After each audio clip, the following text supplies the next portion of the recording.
क्या आपने कभी गौर किया है कि कुछ लोग मेडिकल रिपोर्ट के हिसाब से बिल्कुल नॉर्मल होते हैं, फिर भी हर समय बीमार रहते हैं, और कुछ लोग बहुत गंभीर हालात से भी धीरे धीरे बाहर निकल आते हैं।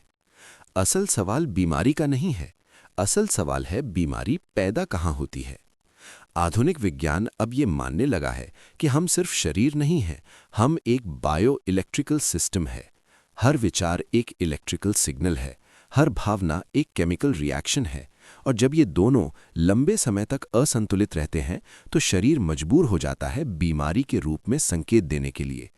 आज हम इसी विज्ञान को समझेंगे जिसे क्वांटम हीलिंग कहा जाता है। हमारा दिमाग हर दिन लगभग 60,000 से 70,000 विचार पैदा करता है। इनमें से ज़्यादातर विचार पुराने होते हैं, दोहराए हुए होते हैं और डर या चिंता से जुड़े होते हैं। अब विज्ञान क्या कहता है? हर विचार के साथ एक केमिकल रिलीज होता है, जैसे कॉर्टिसोल, एड्रेनलिन या डोपामीन। अगर डर और तनाव लगातार है तो कॉर्टिसोल लगातार शरीर में बहता रहेगा, और लंबे समय तक कॉर्टिसोल का बहाव इम्यूनिटी कमजोर करता है, पाचन बिगाड़ता है, हार्मोन को असंतुलित करता है।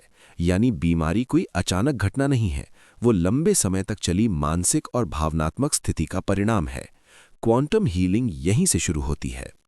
ये समझना जरूरी है, दवाइयां गलत नहीं हैं, लेकिन दवाइयां अक्सर सिर्फ लक्षण दबाती हैं, जड़ नहीं बदलती। अगर जड़ में डर है तो शरीर नया लक्षण बना लेता है।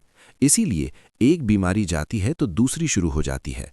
क्वांटम हीलिंग कहती है, जब तक आप एनर्जी पैटर्न नहीं बदलते, मैटर स्थायी रूप से नहीं बदलता।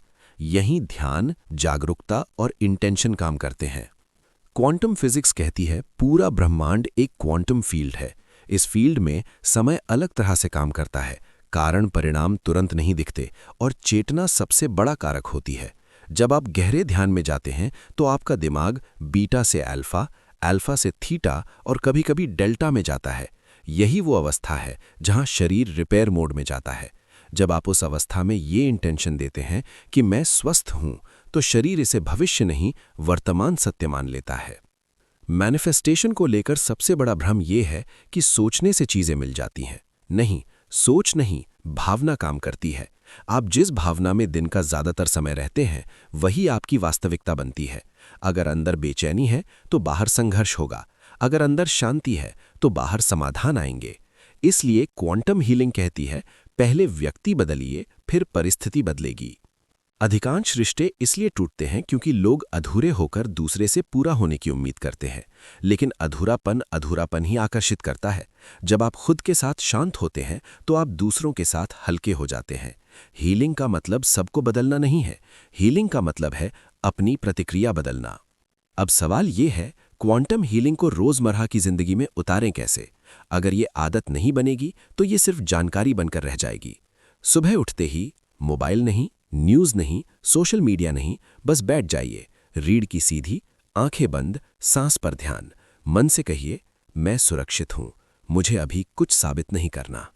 दबी हुई भावना रुकी हुई ऊर्जा है। एक कागज लें, जो भी मन में है, गुस्सा, डर, थकान, शिकायत, सब लिख डालिए। फिर कागज फाड़ दीजिए या जला दीजिए। मन से कहिए, अब ये मेरे शरीर में नहीं है। दिन के बीच में रुकिए, एक गहरी सांस लीजिए। खुद से पूछिए, अभी मेरे अंदर कौन सी भावना चल रही है? बस देखें, जज ना करें। सोने से पहले आंखें बंद, शरीर ढीला, मन में एक वाक्य, आज जो हुआ वो अब पूरा हो चुका है।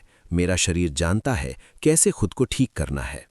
क्वांटम हीलिंग में इंटेंसिटी नहीं, कंसिस्टेंसी काम करती है। अगर आप ये रूटीन 40 दिन करते हैं तो नींद गहरी होगी, ओवरथिंकिंग कम होगी, शरीर हल्का लगेगा, प्रतिक्रियाएं बदलेंगी, और जब प्रतिक्रिया बदलती है तो पूरी जिंदगी बदलने लगती है। आप शरीर नहीं है, आप बीमारी नहीं है, आप कहानी नहीं है, आप वो चेतना है जो सब कुछ देख रही है, और जब देखने वाला बदलता है तो देखा हुआ भी बदलता है। आज से इलाज बाहर नहीं, अंदर शुरू करें। अगर ये वीडियो आपके भीतर कुछ जगा पाया तो कमेंट में लिखिए, आई एम एनर्जी।